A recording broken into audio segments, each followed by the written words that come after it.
दिल्ली के सबसे महंगे और आलीशान बैंक्वेट हॉल में अचानक एक खौफनाक सन्नाटा छा गया। संगीत की धुनें रुक चुकी थीं और सैकड़ों अमीर मेहमानों की सांसें जैसे हलक में अटक गई थीं। मंच पर एक साधारण सी वेटर की वर्दी पहने एक लड़की खड़ी थी। उसके हाथ में माइक था और उसकी आंखों में एक ऐसी आग जल रही थी जो किसी भी सत्ता को राख कर सकती थी। सामने की कुर्सी पर शहर का सबसे ताकतवर और खूंखार नेता मंत्री बलवंत राय बैठा था, जिसके चेहरे का रंग अब सफेद पड़ चुका था। कुछ ही पलों पहले जो मंत्री इस लड़की की हैसियत का मजाक उड़ा रहा था, अब वह अपनी नजरों को छुपाने की कोशिश कर रहा था।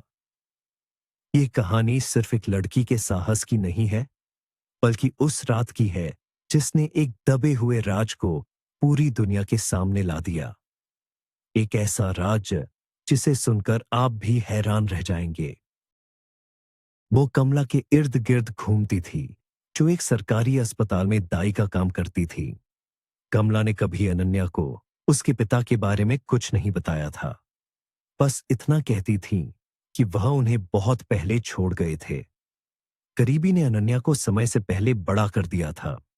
जब वह स्कूल में थी, तब भी उसे अमीर बच्चों के तानों का सामना करना पड़ता था। लेकिन अनन्या ने कभी हार नहीं मानी। वह जानती थी कि उसकी ईमानदारी और उसका आत्मविश्वास ही उसकी सबसे बड़ी ताकत है। जब कमला का किडनी की बीमारी से निधन हुआ, तो अनन्या पूरी दुनिया में बिल्कुल अकेली रह गई। उसके कंधों पर जिम्मेदारियों का पहाड़ टूट पड़ा था। दर दर की ठोकरें खाने और कई जगह नौकरी से निकाले जाने के बाद उसे आखिरकार शहर के एक मशहूर और आलीशान होटल द रॉयल दरबार में वेटर की नौकरी मिल गई। होटल के मालिक विक्रम सिंह एक बेहद नेक और अनुभवी इंसान थे। उन्होंने अनन्या की आंखों में एक अनोखी सच्चाई देखी थी। अनन्या ने भी अपनी मेहनत से जल्द ही सबका दिल जीत लिया था, लेकिन उसे नहीं पता था कि उसकी जिंदगी का सबसे बड़ा तूफान अभी आना बाकी है। हल से कम नहीं लग रहा था। छत से लटकते विशाल क्रिस्टल झूमर अपनी सुनहरी रोशनी से पूरे कमरे को नहला रहे थे। हर तरफ ताजे गेंदे और लाल गुलाब के फूलों की मनमोहक सुगंध फैली हुई थी, जो केसर और इलायची की महक के साथ मिलकर एक अजीब सा जादू पैदा कर रही थी। अनन्या अपने हाथों में सफेद रेशमी मेजपोश पकड़े हुए थी, जिसे वह बड़ी ही सावधानी से वीआईपी टेबल पर बिछा रही थी। उसकी उंगलियां उस मखमली कपड़े को महसूस कर रही थीं और उसके दिमाग में यह विचार बार बार आ रहा था कि कैसे यह जगह उसकी उस छोटी सी सीलन भरी कोठरी से बिल्कुल अलग थी। पिछले 6 महीनों में इस जगह ने उसे एक नई जिंदगी दी थी। जब वह यहाँ आई थी, तो उसके पास खोने के लिए कुछ नहीं था, लेकिन आज उसके पास एक सम्मानजनक नौकरी और कुछ अच्छे दोस्त थे। अनन्या स्वभाव से बहुत ही ईमानदार और निडर लड़की थी। उसने अपनी जिंदगी में इतनी मुश्किलें देखी थीं कि अब उसे किसी बात का डर नहीं लगता था। होटल का मालिक विक्रम सिंह उसकी इस सच्चाई और मेहनत की बहुत कद्र करता था। वह अक्सर बाकी कर्मचारियों के सामने अनन्या की मिसाल देता था। आज की शाम बहुत खास थी। शहर के सबसे बड़े और जाने माने heart surgeon doctor Rohan Kapoor की शादी का रिसेप्शन इसी हॉल में होने वाला था। अनन्या अपनी धुन में मग्न होकर काम कर रही थी। तभी उसे महसूस हुआ कि हॉल के माहौल में अचानक एक अजीब सी हलचल और घबराहट फैल गई है। वेटर और अन्य कर्मचारी आपस में फुसफुसा रहे थे। अनन्या ने अपनी एक साथी कर्मचारी प्रिया के पास जाकर पूछा कि आखिर माजरा क्या है। प्रिया ने घबराए हुए स्वर में बताया कि आज रात मेहमानों की सूची में सिर्फ बड़े डॉक्टर और बिजनेसमैन ही नहीं है, बल्कि शहर का सबसे ताकतवर और खूंखार नेता मंत्री बलवंत राय भी अपने पूरे लाव लश्कर के साथ आ रहा है। बलवंत राय का नाम सुनते ही किसी की भी रूह कांप जाती थी। वह अपनी गुंडागर्दी, घमंड और बदतमीजी के लिए पूरे राज्य में कुख्यात था। प्रिया ने बताया कि पिछली बार जब बलवंत राय किसी रेस्तरां में गया था, तो उसने सिर्फ इसलिए एक वेटर के मुंह पर गर्म सूप फेंक दिया था, क्योंकि वेटर ने उसे सर कहने में थोड़ी देरी कर दी थी। अनन्या ने यह सुनकर एक गहरी सांस ली। उसने तय किया कि वह अपना काम पूरी ईमानदारी से करेगी। और किसी भी विवाद से दूर रहेगी। जैसे जैसे शाम ढलने लगी, अनन्या के दिमाग में अपने अतीत की कुछ धुंधली यादें ताजा होने लगीं। उसे याद आया कि कैसे उसकी मां कमला दिन रात मेहनत करती थी। कमला अस्पताल की लंबी ड्यूटी के बाद थककर चूर हो जाती थी, फिर भी अनन्या के लिए हमेशा चेहरे पर एक मुस्कान रखती थी। अनन्या ने बचपन में कभी नए कपड़े नहीं पहने थे। वह हमेशा त्योहारों पर दूसरों के उतारे हुए कपड़े पहनकर ही खुश हो जाती थी। उसे याद आया कि कैसे दिवाली के दिन जब पड़ोस के बच्चे पटाखे फोड़ रहे होते थे, तब वह और उसकी मां एक छोटे से मिट्टी के दिए के सामने बैठकर भगवान से सिर्फ एक अच्छे कल की प्रार्थना करते थे। उसकी मां हमेशा कहती थीं कि बेटा, हमारी किस्मत में जो लिखा है वह हमें संघर्ष करके ही मिलेगा। अनन्या को अपनी मां की बहुत याद आ रही थी। अगर आज उसकी मां जिंदा होती तो वह उन्हें अपनी पहली कमाई से एक नई साड़ी जरूर खरीद कर देती। लेकिन किस्मत को कुछ और ही मंजूर था। अनन्या ने अपनी आंखों में आए आंसुओं को पोंछा और खुद को काम पर वापस केंद्रित किया। आज उसे एक बड़ी जिम्मेदारी निभानी थी। इनकी सजावट करते हुए अनन्या को स्कूल का वह दिन याद आ गया जब उसने पहली बार किसी नाइंसाफी के खिलाफ आवाज उठाई थी। वह 7वीं कक्षा में थी। स्कूल के वार्षिक समारोह में एक नाटक होने वाला था जिसमें अनन्या को मुख्य भूमिका मिली थी। उसने दिन रात रिहर्सल की थी, लेकिन अचानक स्कूल के प्रिंसिपल ने अनन्या को उस भूमिका से हटा दिया। उसकी जगह एक बहुत बड़े उद्योगपति की बेटी को वह भूमिका दे दी गई, जिसे ठीक से हिंदी बोलना भी नहीं आता था। अनन्या का दिल टूट गया था। उस अमीर लड़की ने अनन्या का मजाक उड़ाते हुए कहा था कि तुम जैसी गरीब लड़कियां सिर्फ स्टेज साफ करने के लायक हैं। अनन्या यह सुनकर रोने लगी थी, लेकिन तभी उसकी हिंदी की टीचर श्रीमती शर्मा वहां आ गई। उन्होंने अनन्या के आंसू पोंछे और प्रिंसिपल के खिलाफ जाकर अनन्या को उसका हक दिलवाया। श्रीमती शर्मा ने उस दिन अनन्या से कहा था कि बेटा, ये दुनिया कमजोरों को और डराती है। अगर तुम आज झुक गई तो जिंदगी भर तुम्हें झुकना पड़ेगा। उस घटना ने अनन्या के अंदर एक ऐसी आग जला दी थी जो आज भी उसके सीने में धधक रही थी। अनन्या के सपने बहुत बड़े थे, लेकिन उसकी असलियत बहुत खौफनाक थी। उसकी मां कमला की तबीयत अचानक बहुत खराब रहने लगी थी। उनके गुर्दे काम करना बंद कर रहे थे। अनन्या ने अपनी मां के इलाज के लिए पाई पाई जोड़ी। वह सुबह लोगों के घरों में बर्तन मांजती और शाम को एक छोटी सी दुकान पर काम करती, लेकिन वह पैसा अस्पताल के भारी भरकम बिलों के आगे कुछ भी नहीं था। सरकारी अस्पताल की लंबी लाइनों में अनन्या ने हफ्तों गुजारे थे। हर डॉक्टर यही कहता था कि ऑपरेशन के लिए लाखों रुपये चाहिए। अनन्या रातों को जागकर रोती थी। वह भगवान से अपनी मां की जिंदगी की भीख मांगती थी, लेकिन उसकी प्रार्थनाएं शायद आसमान तक नहीं पहुंच पाईं। एक सर्द रात को कमला ने अनन्या का हाथ अपने हाथों में लिया और अपनी आखिरी सांस ली। उस रात अनन्या के अंदर का बच्चा हमेशा के लिए मर गया। श्मशान घाट की उस भयानक शांति में जब वह अपनी मां की चिता को जलते हुए देख रही थी, तो उसने खुद से एक वादा किया था। उसने वादा किया था कि वह कभी किसी के आगे हाथ नहीं फैलाएगी और अपनी मेहनत के दम पर एक दिन कुछ बड़ा हासिल करेगी। मां के जाने के बाद अनन्या की जिंदगी एक रेगिस्तान की तरह सूखी और वीरान हो गई थी। मकान मालिक ने किराया न दे पाने के कारण उसे उस छोटी सी कोठरी से भी बाहर निकाल दिया था। अनन्या ने कई रातें रेलवे स्टेशन के प्लेटफॉर्म पर बिताई थीं। कड़ाके की ठंड में एक पतली सी चादर ओढ़े वह बस किसी चमत्कार का इंतजार करती थी। दिन में वह अलग अलग दफ्तरों और दुकानों में नौकरी मांगने जाती, लेकिन कोई भी बिना अनुभव के एक कम पढ़ी लिखी लड़की को काम देने को तैयार नहीं था। लोग उसे शक की निगाह से देखते थे। कुछ तो उसका फायदा उठाने की भी कोशिश करते थे। एक दिन दिल्ली की चिलचिलाती धूप में पैदल चलते हुए वह चक्कर खाकर एक बड़े से रेस्टोरेंट के बाहर गिर पड़ी। वही रेस्टोरेंट उद रॉयल दरबार था। जब उसे होश आया तो उसने खुद को एक ठंडे और साफ कमरे में पाया। सामने एक बुजुर्ग आदमी खड़ा था, जिसके चेहरे पर एक अजीब सी शांति और दया थी। वही विक्रम सिंह थे। उन्होंने अनन्या को पानी पिलाया और उससे उसकी कहानी पूछी। अनन्या ने बिना कुछ छुपाए अपनी पूरी जिंदगी का सच उनके सामने रख दिया। विक्रम सिंह बहुत पारखी इंसान थे। उन्होंने अनन्या की बातों में सच्चाई और उसकी आंखों में एक जुनून देखा। उन्होंने उसे तुरंत वेटर की नौकरी दे दी। शुरुआत में अनन्या के लिए इतने बड़े और आलीशान माहौल में ढलना बहुत मुश्किल था। उसे महंगी शराब के नाम याद रखने होते थे, कांटे और चम्मच का सही इस्तेमाल सीखना होता था, लेकिन उसने दिन रात एक कर दिया।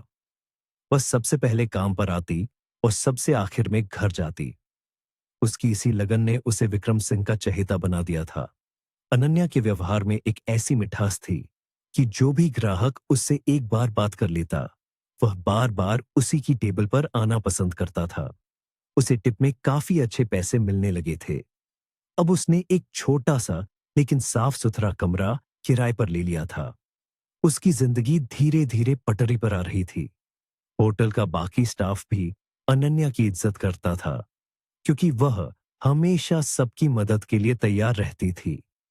उसने साबित कर दिया था कि अगर इंसान के हौसले बुलंद हों, तो कोई भी मंजिल नामुमकिन नहीं होती।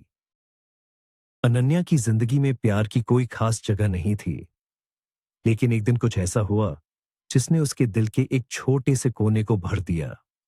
वह रात की शिफ्ट खत्म करके घर लौट रही थी। बाहर तेज बारिश हो रही थी। अनन्या छतरी ताने एक अंधेरी सड़क से गुजर रही थी। तभी उसे नाले के पास से एक कमजोर सी आवाज सुनाई दी। उसने करीब जाकर देखा तो एक छोटा सा सफेद रंग का कुत्ते का पिल्ला कीचड़ में सना हुआ कांप रहा था। वह दर्द से कराह रहा था और ऐसा लग रहा था जैसे किसी गाड़ी ने उसे टक्कर मार दी हो। अनन्या से वह दर्द देखा नहीं गया। उसने अपनी परवाह किए बिना उस पिल्ले को अपनी बाहों में उठा लिया। वह उसे अपने घर ले आई। उसने उसे गर्म पानी से नहलाया, उसके घावों पर हल्दी का लेप लगाया और उसे थोड़ा सा गर्म दूध पिलाया। पिल्ले ने दूध पीने के बाद अनन्या की उंगलियों को चाटना शुरू कर दिया। उस मासूम स्पर्श ने अनन्या की आंखों में आंसू ला दिए। बहुत सालों बाद उसे लगा था कि इस दुनिया में कोई तो है जिसे उसकी जरूरत है। उसने उस सफेद पिल्ले का नाम शेरू रखा। शेरू के आने से अनन्या की वीरान जिंदगी में जैसे बाहर आ गई थी। जब वह ड्यूटी से थककर घर लौटती, तो शेरू दरवाजे पर ही अपनी पूंछ हिलाते हुए उसका इंतजार करता मिलता। उसकी मासूमियत अनन्या के सारे दिन की थकान मिटा देती थी। अनन्या ने रेस्टोरेंट के मालिक विक्रम सिंह से इजाजत मांगी थी कि क्या वह बचे हुए खाने का कुछ हिस्सा अपने शेरू के लिए घर ले जा सकती है। विक्रम सिंह ने मुस्कुराते हुए हामी भर दी थी। उन्होंने अनन्या को बताया कि उनका अपना भी एक कुत्ता है, जिसे उन्होंने सालों पहले सड़क से बचाया था। विक्रम सिंह और उनकी पत्नी की कोई संतान नहीं थी, इसलिए वह अपने कुत्ते को ही अपना बच्चा मानते थे। विक्रम सिंह की आंखों में उस दिन एक अजीब सी उदासी थी। अनन्या समझ गई थी कि इतने बड़े महल जैसे घर और करोड़ों की संपत्ति होने के बावजूद विक्रम सिंह के जीवन में एक खालीपन है। अनन्या को एहसास हुआ कि पैसा सब कुछ नहीं खरीद सकता। इस बातचीत ने अनन्या और विक्रम सिंह के बीच के रिश्ते को एक बॉस और कर्मचारी से ऊपर उठाकर एक पिता और बेटी जैसा बना दिया था। हॉल में अचानक ढोल और नगाड़ों की तेज आवाज गूंजने लगी। डॉक्टर रोहन कपूर की बारात आ चुकी थी। मेहमानों की भीड़ हॉल में घुसने लगी। हर कोई डिजाइनर कपड़ों और महंगे गहनों से लदा हुआ था। हवा में महंगे परफ्यूम और तंदूरी मसालों की खुशबू घुल मिल गई थी। अनन्या अपनी ट्रे में वेलकम ड्रिंक्स लेकर मेहमानों के बीच घूमने लगी। उसके चेहरे पर एक पेशेवर मुस्कान थी। तभी मुख्य दरवाजे पर भारी हलचल हुई। काले रंग की कई एसयूवी गाड़ियां एक साथ रुकी। दर्जन भर हथियारबंद गार्ड्स बाहर निकले और उन्होंने एक घेरा बना लिया। उस घेरे के बीच से निकला राज्य का सबसे दबंग मंत्री बलवंत राय। उसने सफेद रंग का खादी का कुर्ता पायजामा पहना हुआ था और उसके गले में एक मोटी सोने की चैन चमक रही थी। उसकी आंखें लाल थीं और उसके चलने के अंदाज से ही साफ पता चल रहा था कि वह नशे में धुत है। बलवंत राय के हॉल में कदम रखते ही संगीत की आवाज थोड़ी धीमी हो गई। लोग सम्मान और डर के मारे उसे रास्ता देने लगे। अनन्या दूर खड़ी यह सब देख रही थी। उसे बलवंत राय का वह घमंडी चेहरा देखकर ही अंदर से घिन आ रही थी। तराय सीधे वीआईपी टेबल की तरफ बढ़ा और धम्म से एक बड़ी सी कुर्सी पर बैठ गया। उसके गार्ड्स उसके पीछे एक दीवार की तरह खड़े हो गए। बलवंत राय ने आते ही सबसे पहले शराब की मांग की। प्रिया, जो अनन्या की दोस्त थी, वह थर थर कांप रही थी। उसने अनन्या का हाथ पकड़ लिया और फुसफुसाते हुए कहा कि वह उस मंत्री की टेबल पर नहीं जाएगी। अनन्या ने प्रिया की हालत देखी और कहा कि वह खुद वहां जाकर ऑर्डर ले लेगी। अनन्या ने एक गहरी सांस ली और अपने चेहरे पर एक शांत भाव रखते हुए मंत्री की टेबल की तरफ कदम बढ़ाए। जैसे ही वह वहां पहुंची, बलवंत राय की बुरी नजर अनन्या पर पड़ी। उसने अनन्या को ऊपर से नीचे तक घूरा और एक भद्दी सी मुस्कान उसके चेहरे पर तैर गई। उसने अपनी भारी और कर्कश आवाज में कहा, ए लड़की, कुछ ऐसा तीखा और मसालेदार लाओ कि मेरे मुंह का स्वाद बदल जाए। अनन्या ने अदब से सिर झुकाया और कहा, जी सर, मैं अभी आपके लिए स्पेशल मटन टिक्का लाती हूं। अनन्या वहां से मुड़कर किचन की तरफ जाने लगी, लेकिन उसे महसूस हो रहा था कि मंत्री की गंदी नजरें अभी भी उसकी पीठ को घूर रही हैं। किचन में जाकर अनन्या ने शेफ को मंत्री का ऑर्डर दिया। शेफ ने भी गहरी सांस ली और कहा कि आज रात इस आदमी से बचकर रहना ही बेहतर है। यह इंसान किसी की भी जिंदगी बर्बाद कर सकता है। अनन्या ने मटन टिक्का की प्लेट तैयार की और उसे वापस मंत्री की टेबल पर ले गई। बलवंत राय उस समय तक काफी शराब पी चुका था। जैसे ही अनन्या ने प्लेट टेबल पर रखी, बलवंत राय ने जानबूझकर अनन्या का हाथ पकड़ने की कोशिश की। अनन्या तुरंत पीछे हट गई। मंत्री ने एक जोरदार ठहाका लगाया और अपने दोस्तों से कहा, देखो कितनी नखरेबाज है। पैसे के लिए ये लोग कुछ भी कर सकते हैं।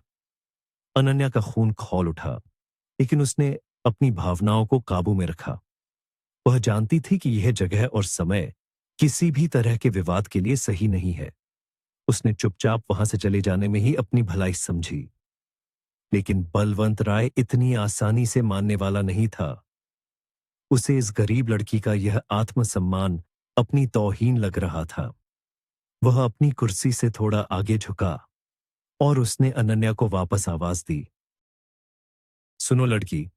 बलवंत राय की आवाज इस बार ज्यादा तेज और तीखी थी। आसपास के कुछ मेहमान मुड़कर देखने लगे। अनन्या रुकी और पलटकर वापस टेबल के पास आई। जी सर, क्या आपको कुछ और चाहिए? अनन्या ने सख्त लहजे में पूछा। बलवंत राय ने अपनी जेब से 2000 के नोटों की एक गड्डी निकाली और उसे टेबल पर फेंकते हुए कहा, ये पैसे रख लो और मेरे लिए एक गाना गाकर थोड़ा नाच के दिखाओ। आज मेरा मूड बहुत अच्छा है। अनन्या के चेहरे का रंग लाल हो गया। अपमान की इस आग ने उसके सब्र का बांध तोड़ दिया था। उसने सीधे बलवंत राय की आंखों में देखा और कहा, सर, मैं यहां एक वेटर हूं, कोई तमाशा करने वाली नहीं। आपको कुछ खाने या पीने को चाहिए तो बताइए, वरना मुझे अपना काम करने दीजिए। अनन्या का यह जवाब सुनकर मंत्री के गार्ड्स आगे आ गए, लेकिन बलवंत राय ने हाथ के इशारे से उन्हें रोक दिया। मंत्री का चेहरा गुस्से से तमतमा उठा था। एक मामूली सी वेटर ने उसे सबके सामने मना करने की हिम्मत कैसे की? उसका अहंकार पूरी तरह आहत हुआ था। उसने अपना शराब का गिलास जोर से टेबल पर पटका। बलवंत राय अपनी कुर्सी से खड़ा हो गया। उसकी लाल आंखें गुस्से से फटी जा रही थीं। उसने पूरी ताकत से चिल्लाते हुए कहा, तुम्हारी हैसियत क्या है, 2 कौड़ी की लड़की? तुम जैसी सड़क छाप लड़कियां चंद पैसों के लिए बिक जाती है, और आज तू मुझे ना कह रही है। तू जानती नहीं मैं कौन हूं। मैं चाहूं तो इस पूरे होटल को अभी मिट्टी में मिला सकता हूं। मंत्री की इस चीख से पूरे हॉल में सन्नाटा छा गया। संगीत रुक गया। दूल्हा दुल्हन और सभी मेहमान उनकी तरफ देखने लगे। विक्रम सिंह भी भीड़ को चीरते हुए आगे आने लगे। बलवंत राय ने अपनी गालियों का सिलसिला जारी रखा। उसने अनन्या की मां और उसके जन्म को लेकर ऐसी भद्दी बातें कहीं जिन्हें सुनकर किसी भी इंसान का खून खौल जाए। अनन्या चुपचाप खड़ी रही। उसके हाथ मुट्ठी में बंध गए थे और उसके नाखून उसकी हथेलियों में गड़ रहे थे। उसकी आंखों से आंसू बहने के बजाय एक खतरनाक ज्वाला फूट रही थी। उसे अपनी मां की याद आई, जिसने उसे हमेशा सिर उठाकर जीना सिखाया था। आज यह आदमी भरी महफिल में उसकी मां के चरित्र पर कीचड़ उछाल रहा था। अनन्या ने फैसला कर लिया था कि अब वह चुप नहीं रहेगी। अनन्या अचानक मुड़ी और सीधे स्टेज की तरफ बढ़ने लगी। हर कोई हैरान था कि वह क्या करने जा रही है। विक्रम सिंह ने उसे रोकना चाहा, लेकिन अनन्या की आंखों में वह दृढ़ निश्चय देखकर वह भी पीछे हट गए। अनन्या स्टेज पर चढ़ी और वहां खड़े एंकर के हाथ से उसने माइक छीन लिया। हॉल में पिन ड्रॉप साइलेंस था। सिर्फ बलवंत राय की भारी सांसों की आवाज गूंज रही थी। अनन्या ने माइक को अपने होठों के करीब किया। उसकी आवाज बिल्कुल नहीं कांप रही थी। उसने पूरे हॉल को संबोधित करते हुए कहना शुरू किया, देवियों और सज्जनों, आप सब शहर के बहुत बड़े और रसूखदार लोग हैं, लेकिन आज मैं आपको इस महान मंत्री बलवंत राय की असली सच्चाई बताना चाहती हूं। अनन्या की आवाज स्पीकर्स के जरिए पूरे हॉल में बिजली की तरह गूंज उठी। बलवंत राय घबरा गया। उसने अपने गार्ड्स को इशारा किया कि उस लड़की को स्टेज से नीचे उतारें, लेकिन डॉक्टर रोहन कपूर, जो कि दूल्हे थे, उन्होंने तुरंत माइक लेकर कहा कि किसी ने भी इस लड़की को छुआ तो अच्छा नहीं होगा। गार्ड्स अपनी जगह पर रुक गए। अब मंच सिर्फ अनन्या का था। अनन्या ने बिना किसी डर के बोलना शुरू किया। उसने बताया कि कैसे बलवंत राय जैसे नेता इस शहर को दीमक की तरह खोखला कर रहे हैं। उसने कहा, आप कहते हैं कि मैं सड़क छाप हूं? हाँ, मैं हूं, क्योंकि आप जैसे लोगों ने विकास का सारा पैसा अपनी तिजोरियों में भर लिया है। आप औरतों को अपनी जागीर समझते हैं। ये आदमी जो आज यहां सफेद कपड़े पहनकर बैठा है, इसके हाथ गरीबों के खून और उनकी जमीनों की धूल से सने हैं। आज इसने मेरे स्वाभिमान को खरीदने की कोशिश की, लेकिन मंत्री जी, हर गरीब बिकाऊ नहीं होता। अनन्या के एक एक शब्द में इतनी सच्चाई और दर्द था कि वहां मौजूद हर इंसान अंदर तक हिल गया।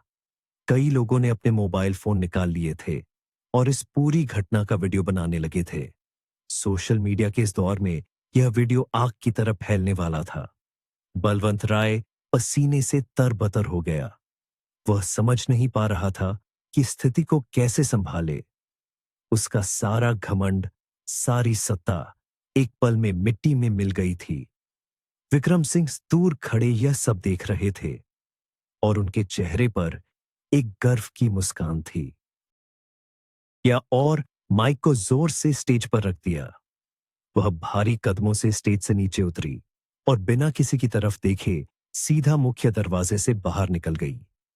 रात की ठंडी हवा ने उसके चेहरे को छुआ।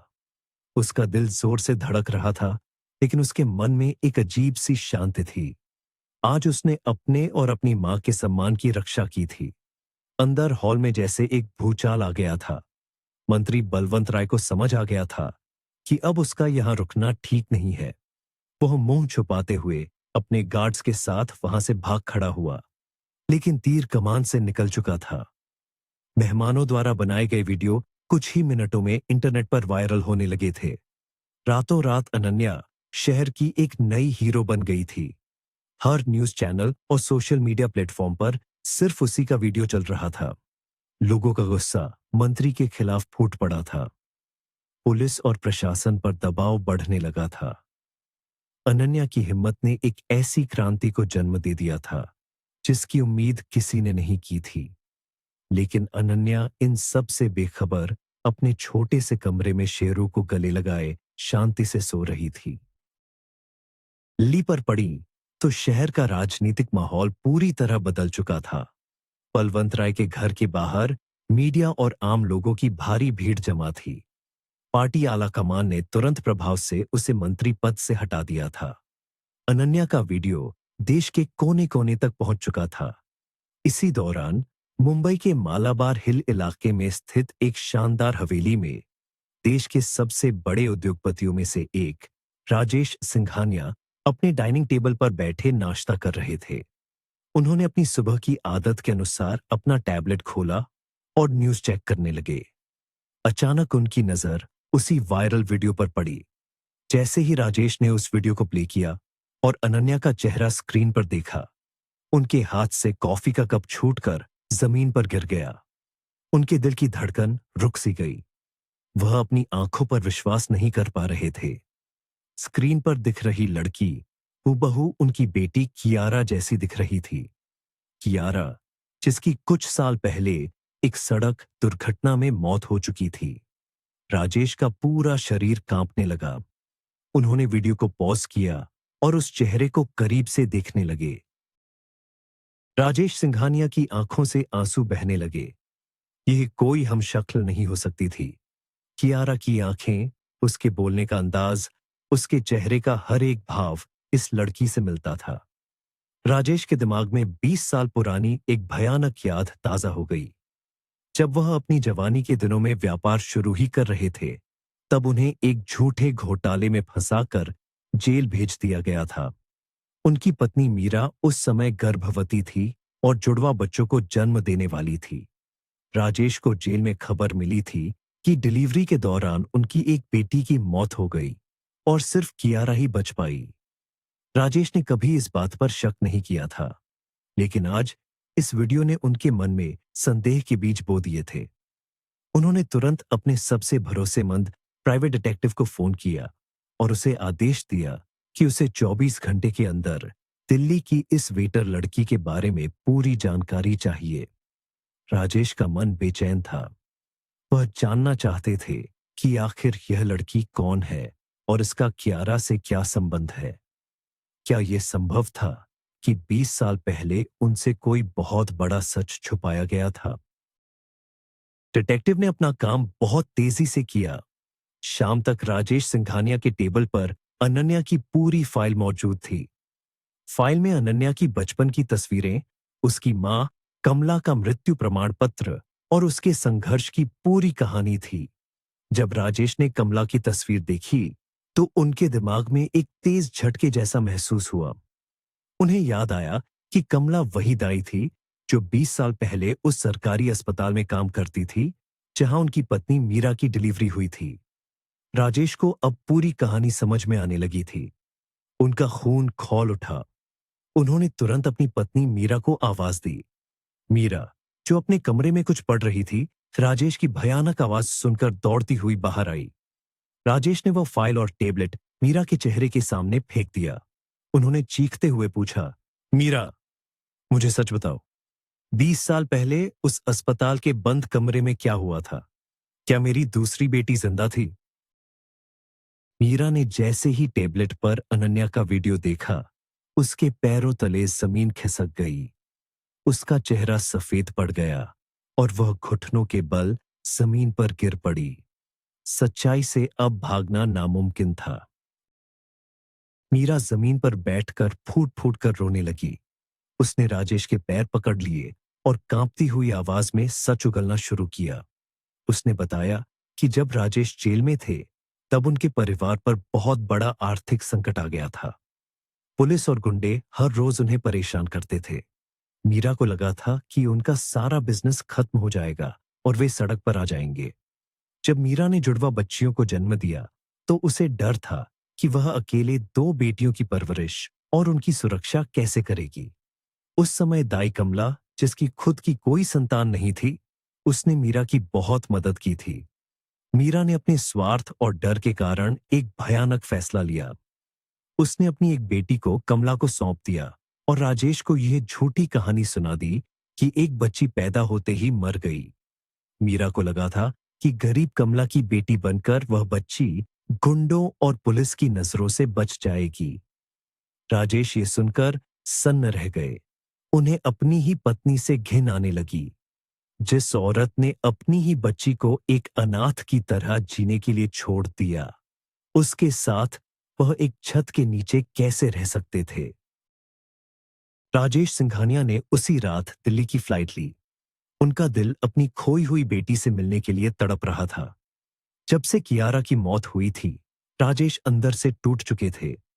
कियारा का पति आदित्य और उसके 2 छोटे बच्चे राजेश के साथ ही रहते थे। राजेश को लगा जैसे भगवान ने उन्हें उनकी बेटी वापस लौटा दी है। अगली सुबह दिल्ली की तंग गलियों से गुजरती हुई राजेश की आलीशान कार अनन्या के छोटे से घर के बाहर रुकी। राजेश के साथ उनके बॉडीगार्ड्स भी थे, लेकिन उन्होंने सबको बाहर रुकने का इशारा किया। उन्होंने गहरी सांस ली और अनन्या के घर का दरवाजा खटखटाया। दरवाजा खुला और सामने अनन्या खड़ी थी। वह बिल्कुल साधारण कपड़ों में थी, लेकिन उसके चेहरे का तेज कियारा जैसा ही था। राजेश की आंखें भर आईं। अंदर से शेरू ने एक अजनबी को देखकर भौंकना शुरू कर दिया। अनन्या ने हैरानी से राजेश को देखा। वह पहचान नहीं पाई कि भारत का इतना बड़ा बिजनेसमैन उसके दरवाजे पर क्या कर रहा है। जी, आप कौन हैं? और आपको किससे मिलना है? अनन्या ने विनम्रता से पूछा। राजेश के गले में जैसे शब्द अटक गए थे। वह बस अनन्या को एकटक देखे जा रहे थे। राजेश ने कांपते हुए हाथों से अपनी जेब से एक पुरानी तस्वीर निकाली और अनन्या की तरफ बढ़ा दी। यह कियारा की तस्वीर थी। अनन्या ने तस्वीर ली और उसे देखकर चौंक गई। तस्वीर में दिख रही लड़की बिल्कुल उसके जैसी थी, बस उसके कपड़े बहुत महंगे थे और वह एक बड़े से महल जैसे घर में खड़ी थी। ये ये कौन है? और ये बिल्कुल मेरी तरह क्यों दिखती है? अनन्या ने घबराते हुए पूछा। राजेश की आंखों से आंसू छलक पड़े। उन्होंने भारी आवाज में कहा, ये मेरी बेटी कियारा है, तुम्हारी जुड़वा बहन। और मैं तुम्हारा अभागा पिता हूं। अनन्या को लगा जैसे किसी ने उसके कानों के पास बम फोड़ दिया हो। वह कुछ कदम पीछे हट गई। पिता? लेकिन मेरी मां ने तो कहा था कि मेरे पिता हमें बचपन में ही छोड़ गए थे। अनन्या का दिमाग सुन्न हो गया था। राजेश ने कमरे के अंदर कदम रखा और फर्श पर बैठ गए। उन्होंने अनन्या को 20 साल पहले हुई उस दर्दनाक घटना की पूरी सच्चाई बता दी। उन्होंने बताया कि कैसे उसकी मां ने उसे बचाने के लिए एक दाई को सौंप दिया था। अनन्या ये सब सुनकर दीवार के सहारे जमीन पर बैठ गई। उसके आंसू रुकने का नाम नहीं ले रहे थे। कमरे में काफी देर तक सिर्फ राजेश और अनन्या के रोने की आवाजें गूंजती रहीं। अनन्या के मन में अपनी जन्म देने वाली मां के लिए बहुत गुस्सा था। जिस औरत ने उसे इतनी आसानी से छोड़ दिया, वह उसे कभी माफ नहीं कर सकती थी। लेकिन जब उसने राजेश की आंखों में वह दर्द और तड़प देखी, तो उसे एहसास हुआ कि इस आदमी ने भी अपनी बेटी को खोने का उतना ही बड़ा दुख सहा है। अनन्या ने कमला मां को याद किया। कमला ने भले ही उसे जन्म नहीं दिया था, लेकिन उसने अनन्या को दुनिया का सारा प्यार दिया था। वह गरीबी में भी अनन्या की ढाल बनकर खड़ी रही थी। अनन्या उठी और उसने राजेश को पानी का एक गिलास दिया। उसने शांत स्वर में कहा, मैं आपकी पत्नी को कभी माफ नहीं कर सकती।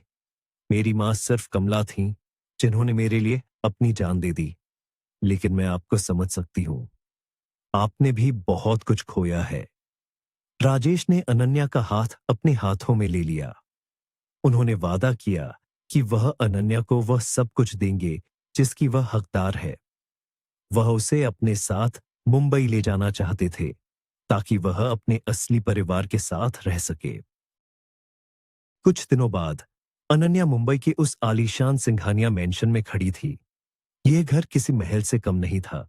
घर के अंदर घुसते ही उसकी मुलाकात आदित्य से हुई। आदित्य, कियारा का पति, अनन्या को देखकर बुरी तरह चौंक गया। उसे लगा जैसे उसकी कियारा वापस आ गई हो। आदित्य की आंखों में आंसू आ गए। कियारा के दोनों छोटे बच्चे दौड़ते हुए आए और अनन्या को मम्मा कहकर उसके पैरों से लिपट गए। अनन्या का दिल पिघल गया। उसने उन बच्चों को अपनी बाहों में उठा लिया। उसे एहसास हुआ कि इन बच्चों को एक मां की जरूरत है और शायद किस्मत ने उसे इसीलिए यहां भेजा है। मीरा, अनन्या की असली मां, एक कोने में खड़ी रो रही थी। वह अनन्या के पास आने की हिम्मत नहीं जुटा पा रही थी। अनन्या ने मीरा की तरफ देखा। उसकी आंखों में कोई नफरत नहीं थी, लेकिन कोई प्यार भी नहीं था। उसने फैसला किया था कि वह इस घर में कियारा की जगह नहीं लेगी, बल्कि अपनी एक नई पहचान बनाएगी। आदित्य और अनन्या के बीच एक समझदारी भरा रिश्ता कायम होने लगा। आदित्य ने अनन्या के संघर्ष और उसकी हिम्मत की बहुत कद्र की। उधर दिल्ली में मंत्री बलवंत राय का पूरा साम्राज्य ताश के पत्तों की तरह ढह चुका था। अनन्या के उस वायरल वीडियो ने एक ऐसी चिंगारी भड़काई थी जिसने भ्रष्टाचार के कई बड़े मामले उजागर कर दिए थे। सीबीआई ने बलवंत राय के कई ठिकानों पर छापे मारे और करोड़ों की बेनामी संपत्ति जब्त कर ली। उसकी अपनी ही पार्टी ने उससे सारे नाते तोड़ लिए थे। बलवंत राय को गिरफ्तार कर लिया गया और उसे जेल की उसी काल कोठरी में डाल दिया गया जहां कभी उसने कई बेगुनाहों को सड़ाया था। उसका सारा घमंड टूट चुका था। जेल की सलाखों के पीछे बैठकर उसे उस मामूली सी वेटर लड़की के शब्द बार बार याद आते थे। अनन्या ने साबित कर दिया था कि सच्चाई और स्वाभिमान की ताकत दुनिया की किसी भी सत्ता से बड़ी होती है। विक्रम सिंह, होटल के मालिक, ये सब न्यूज में दिख रहे थे। उन्होंने अपनी पत्नी से कहा कि अनन्या कोई मामूली लड़की नहीं थी। वह सच में एक शेरनी थी जिसने अकेले पूरे जंगल को हिलाकर रख दिया। विक्रम सिंह ने अनन्या के नाम पर गरीब लड़कियों के लिए एक मुफ्त स्कूल खोलने का फैसला किया।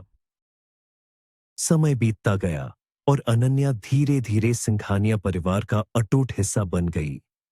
उसने अपने पिता के बिजनेस में भी दिलचस्पी लेना शुरू कर दिया।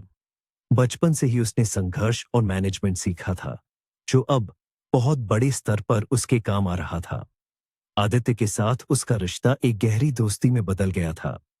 दोनों मिलकर बच्चों की परवरिश कर रहे थे। शेरू, जो अब काफी बड़ा और स्वस्थ हो गया था, वह पूरे घर का लाडला था। मीरा ने अनन्या से कई बार माफी मांगने की कोशिश की।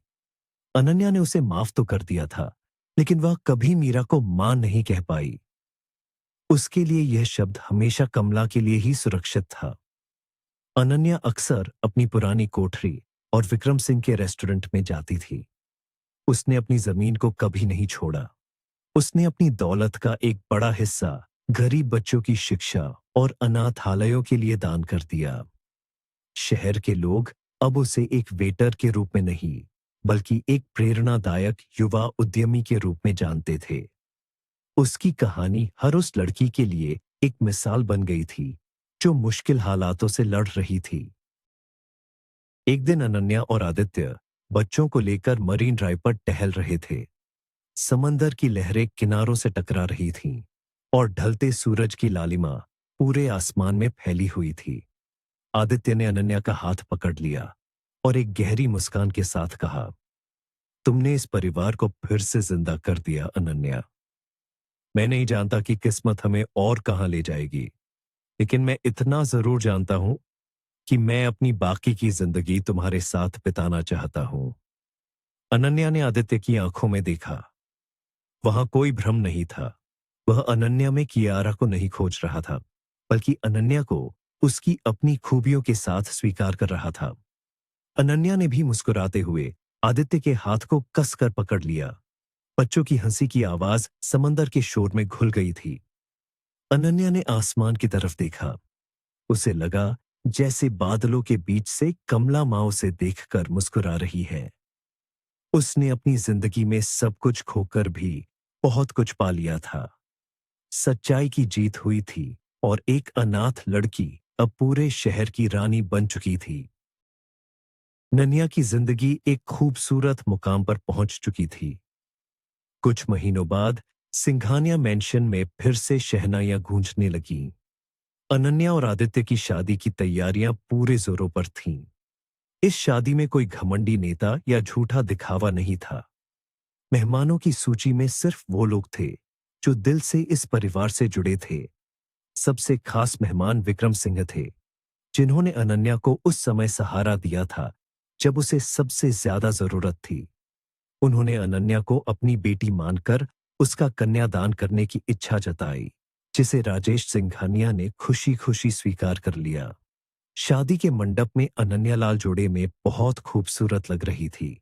जब आदित्य ने उसकी मांग में सिंदूर भरा तो राजेश और विक्रम दोनों की आंखें छलक उठीं।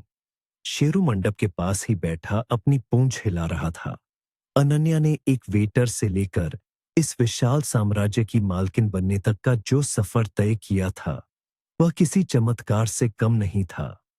लेकिन उसने यह साबित कर दिया था कि चमत्कार भी उन्हीं के साथ होते हैं जो कभी हार नहीं मानते और सच्चाई का रास्ता नहीं छोड़ते। आज अनन्या एक बहुत बड़ी बिजनेसवुमन बन चुकी है। उसने कमला फाउंडेशन के नाम से एक एनजीओ शुरू किया है जो पूरे भारत में गरीब अनाथ लड़कियों की पढ़ाई और उनके सपनों को पूरा करने में मदद करता है। बलवंत राय जैसे नेता अब इतिहास के पन्नों में दफन हो चुके हैं और शहर में एक नई और साफ सुथरी व्यवस्था कायम हो चुकी है। अनन्या अक्सर अपने ऑफिस की बालकनी में खड़ी होकर शहर को देखती है। उसे आज भी वो पुरानी तंग गलियां और वो संघर्ष के दिन याद आते हैं। वह जानती है कि उसकी दौलत उसकी पहचान नहीं है, बल्कि उसकी पहचान वो निडरता है जिसने एक खूंखार मंत्री को भरी महफिल में घुटने टेकने पर मजबूर कर दिया था। जिंदगी के हर मोड़ पर उसने हार को जीत में बदला है।